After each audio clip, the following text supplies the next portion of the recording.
Good evening. Last month I did a video summing up some of the notable facts about the Northern Line.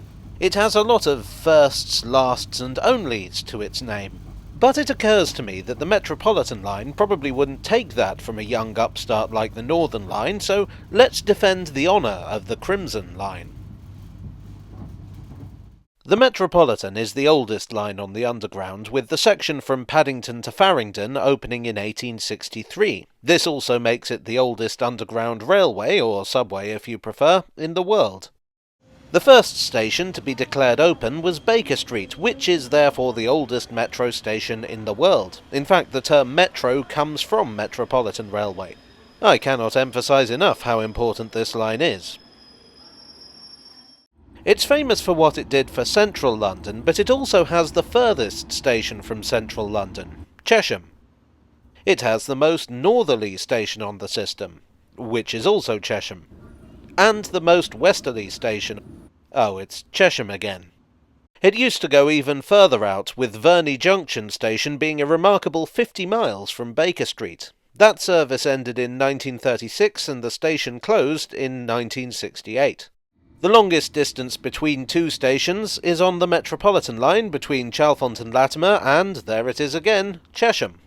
The Metropolitan Line between Rickmansworth and Aylesbury and, yes, Chesham, was the last steam-hauled section of the Underground, with the section from Rickmansworth to Chesham and Amersham only getting electrified in 1961.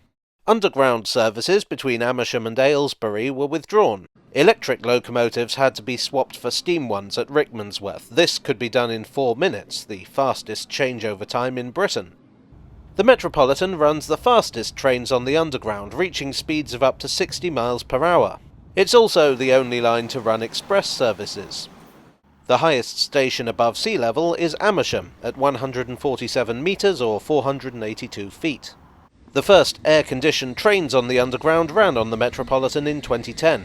It was an S8 stock train, the type that still operates on the line today. The Underground station with the largest number of platforms is Baker Street, which has 10. We're not counting mainline stations here.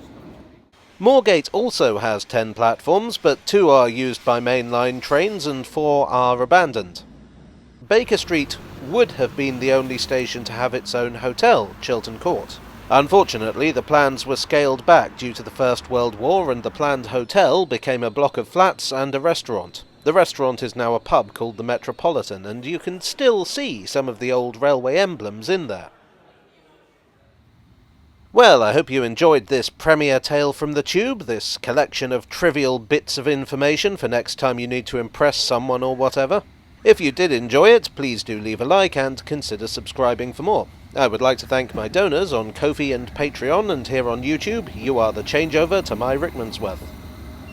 And I will see you all again very soon for another Tale from the Tube.